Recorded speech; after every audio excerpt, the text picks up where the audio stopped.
आज हम आपके सामने एक नई वीडियो प्रस्तुत करने जा रहे हैं जो हिंदी व्याकरण का एक प्रमुख विषय वाक्य से संबंधित है।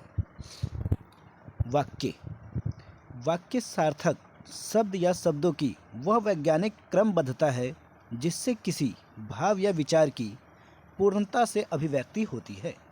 जैसे शीला अध्यापिका है। इस वाक्य समूह में से एक भाव प्रकट होता है, अतः यह वाक्य है। वाक्य के दो घटक होते हैं। प्रथम उद्देश्य, जिसके बारे में कुछ कहा जाए। द्वितीय विधेय, उद्देश्य के बारे में जो कुछ कहा जाए। जैसे शीला अध्यापिका है में शीला उद्देश्य है क्योंकि उसके बारे में कहा गया है, और अध्यापिका विधेय है क्योंकि बताया गया है कि वह अध्यापिका है। वाक्य के भेद, सामान्यतः दो आधार पर वाक्यों के भेद किए जाते हैं। प्रथम रचना के आधार पर तथा द्वितीय अर्थ के आधार पर। दोनों ही कथन महत्वपूर्ण हैं। रचना के आधार पर वाक्य तीन प्रकार के होते हैं। सरल वाक्य, एक उद्देश्य एवं एक विधेय वाले वाक्य को कहा जाता है। संयुक्त वाक्य, जिसमें दो या दो से अधिक स्वतंत्र उपवाक्य जो समुच्चय बोधक अवयव द्वारा जुड़े होते हैं। तृतीय मिश्र वाक्य, यह एक प्रधान उपवाक्य है तथा यह अन्य आश्रित उपवाक्यों से मिलकर बना हुआ होता है। अर्थ के अनुसार वाक्य के निम्नलिखित भेद होते हैं। जैसे प्रथम विधिवाचक वाक्य या विधानार्थक वाक्य, किसी बात के होने का बोध कराने वाला वाक्य विधिवाचक वाक्य कहलाता है। जैसे आकाश में बादल छाए हैं। द्वितीय निषेधावाचक वाक्य अर्थात नकारात्मक वाक्य, जैसे परीक्षा में चोरी मत करो, यहाँ शोर मत करो, अर्थात इसमें किसी भी कार्य या चीज को ना करने की आज्ञा या अनुमति दी जाती है। तृतीय आज्ञावाचक वाक्य, जैसे आज्ञा, अनुरोध, आदेश वाले वाक्य, जैसे मन गाओ, यहाँ आइए इत्यादि। चतुर्थ प्रश्नवाचक वाक्य, जिन वाक्यों में प्रश्न किए जाते हैं, जैसे कि रहे हो, अर्थात तुम क्या कर रहे हो, ये भी एक प्रश्न है। फिफ्थ पंचम विस्मयादि बोधक वाक्य, जिसमें विस्मय, हर्ष, दुख, घृणा का बोध कराने वाला वाक्य होता है। जैसे आहा, फूल कितने सुंदर है, काश आपने मेरी बात पर ध्यान दिया होता, हे ईश्वर यह आपने क्या कर दिया, इत्यादि। सिक्स्थ इच्छात्मक वाक्य, इच्छा या शुभ कामनाओं वाले वाक्य, जैसे ईश्वर आपको सद्बुद्धि दे, आपकी यात्रा मंगलमय हो, आपकी कृपया चाहिए, इत्यादि। सप्तम संदेहवाचक वाक्य, संदेहवाचक वाक्य जैसे बच्ची रो रही होगी, अर्थात जिसमें हमें किसी भी कार्य के होने या ना होने की आशंका हो, उसे संदेहवाचक वाक्य कहते हैं। अष्टम संकेतवाचक वाक्य, शर्त या संकेत वाले वाक्य, जैसे यदि तुम जाओगे तो मैं चलूँगा, यदि वर्षा हुई तो फसल अच्छी होगी, इत्यादि। इससे संबंधित महत्वपूर्ण प्रश्न, अर्थ के अनुसार वाक्य के कितने भेद होते हैं? उत्तर में हम लिख सकते हैं, अर्थ के अनुसार वाक्य के निम्नलिखित भेद होते हैं, जैसे विधिवाचक वाक्य, निषेधात्मक वाक्य, तीसरा आज्ञावाचक वाक्य, प्रश्नवाचक वाक्य, विस्मयादिबोधक वाक्य, इच्छावाचक वाक्य, संदेहवाचक वाक्य एवं संकेतवाचक वाक्य। बहुवैकल्पिक प्रश्न। प्रश्न संख्या 1, ड्राइवर जरा दूसरे चक्कों को भी देख लो और पंप ले जाकर हवा भर दो। यह कौन सा वाक्य है?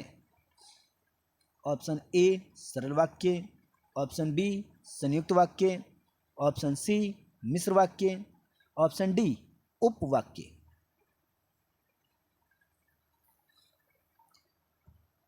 आपका सही उत्तर है ऑप्शन बी संयुक्त वाक्य, क्योंकि इसमें दो शब्दों को या दो वाक्यों को जोड़कर बनाया गया वाक्य है।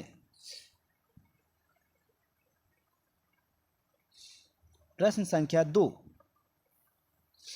सार्थक शब्द या शब्दों की वह वैज्ञानिक क्रमबद्धता है जिससे किसी भाव या विचार की पूर्णता से अभिव्यक्ति होती है, वह क्या कहलाता है?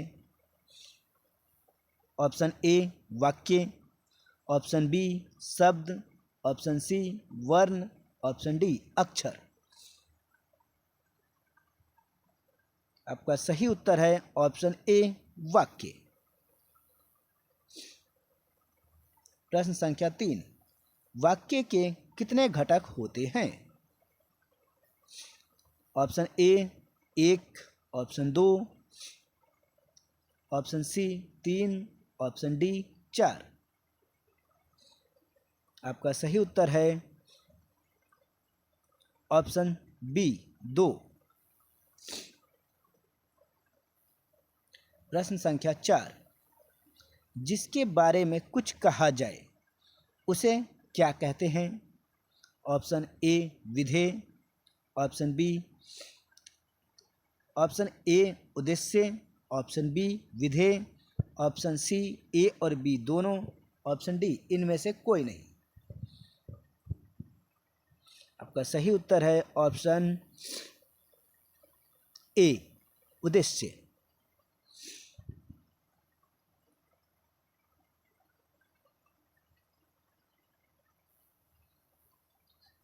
प्रश्न संख्या 5, उद्देश्य के बारे में जो कुछ कहा जाए उसे क्या कहते हैं?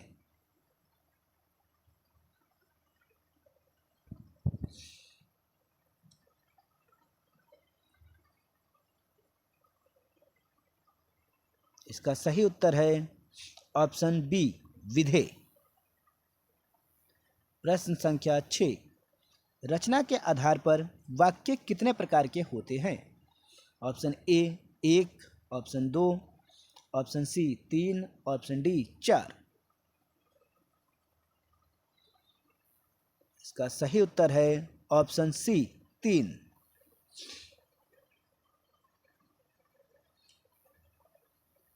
प्रश्न संख्या 7, एक उद्देश्य एवं एक विधेय वाले वाक्य को क्या कहते हैं? ऑप्शन ए सरल वाक्य, ऑप्शन बी संयुक्त वाक्य, ऑप्शन सी मिश्र वाक्य, ऑप्शन डी इनमें से कोई नहीं।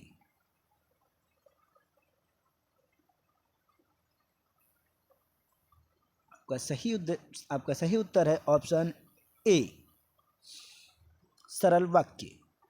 प्रश्न संख्या 8, दो या दो से अधिक स्वतंत्र उपवाक्य जो समुच्चय बोधक अवयव द्वारा जुड़े होते हैं क्या कहलाते हैं?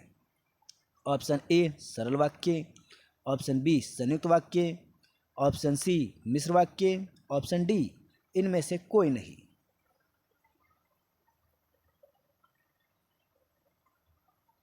सही उत्तर है ऑप्शन बी संयुक्त वाक्य।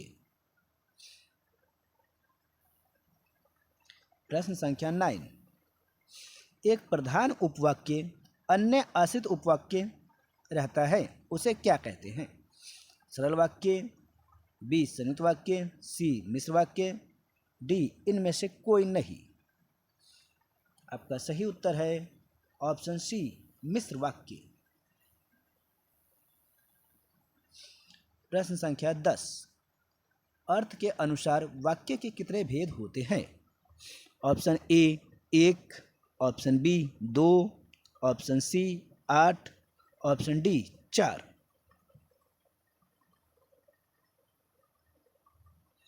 सही उत्तर है ऑप्शन सी 8।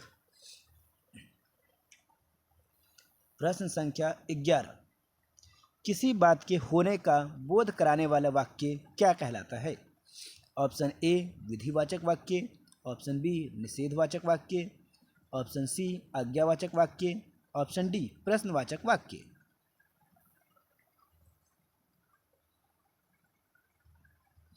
आपका सही उत्तर है ऑप्शन ए विधिवाचक वाक्य। प्रश्न संख्या 12, नकारात्मक वाक्य को क्या कहते हैं? विधिवाचक वाक्य, ऑप्शन बी निषेधवाचक वाक्य, ऑप्शन सी आज्ञावाचक वाक्य, ऑप्शन डी प्रश्नवाचक वाक्य। आपका सही उत्तर है ऑप्शन बी निषेधवाचक वाक्य।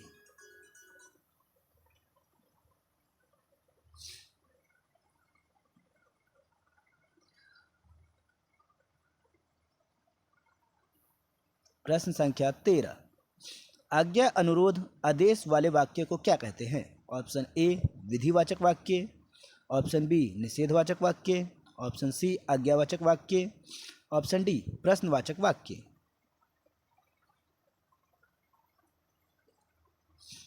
आपका सही उत्तर है ऑप्शन सी आज्ञावाचक वाक्य।